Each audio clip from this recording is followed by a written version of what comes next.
I rode the testosterone, equipoise testosterone, Deca, and Anadrol early on in my career of steroids. I rode that through the beginning of WCW, and then at WCW it was definitely, test, Deca, test, equipoise, and that was it. There wasn't any growth hormone yet. There wasn't a word about it around. But at WCW, we had a policy, a drug policy. And, of course, they had random,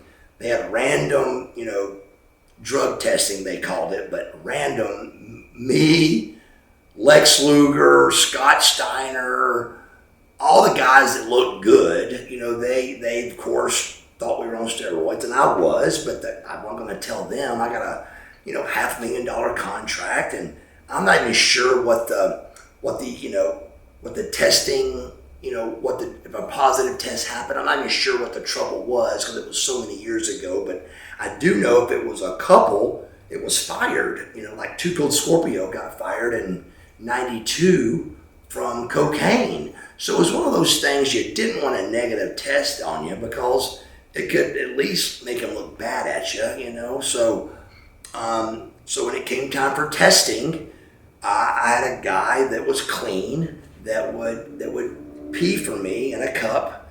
And this may sound easy, pee in a cup, go pour it in a cup. But it wasn't that easy. This guy had to pee in a cup, a specific cup.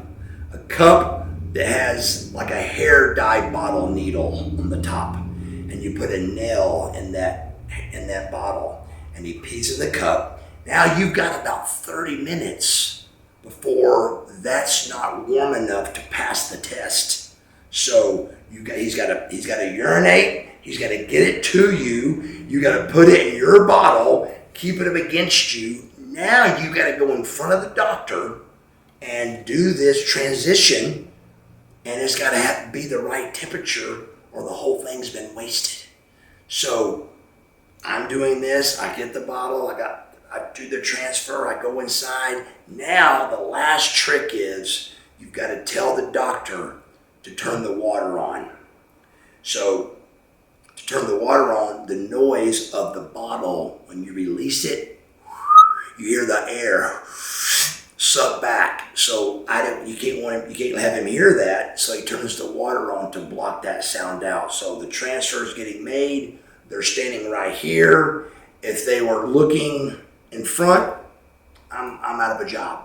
And so I'm doing the transfer over, making sure I don't drop it, all that. Any of that stuff happens, my career could be over. So very, very nervous, crazy, anxiety. I give the bottle to him, and now you don't know, period. If they call you, if they don't call you, good news. But there was never like a thing that you could know right away. So you were tortured with this all the time. And so your options were to go through that and look like I looked for Monday Night Nitro in WCW, or not look as good as I looked and be clean. I chose the other way. I wanted to look different. I wanted to have a better body, and using steroids was my choice, and I think it was a good one. Keep in mind, testosterone was a steroid back then. Now I take testosterone, and that's called TRT, testosterone replacement treatment. So it's not called steroids anymore. Everybody that I know is on TRT, and they don't dog it out anymore. But 25 years ago, you'd have been taking steroids. So it's all what you think about it. Everybody's got their opinions. My opinion is I have zero regrets from it. It didn't do anything to cause any problems in my life. I've not seen a side effect that had bothered me. Took a couple years out of my football game.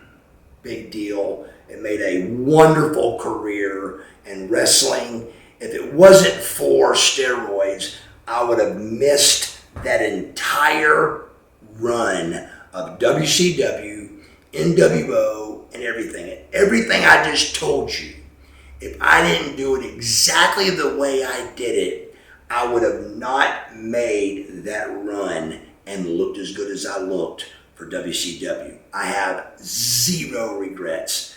There has been zero repercussions from it, and I feel great. I'm proud for what I've done. I got no problem talking about it. I'm transparent about it. It is what it is. I'm not going to say I didn't do it, because I did do it. But I did it right, and I did it as right as any person could take steroids. I took them correctly, and I was very safe about it. So that is my take on my life with steroids in it.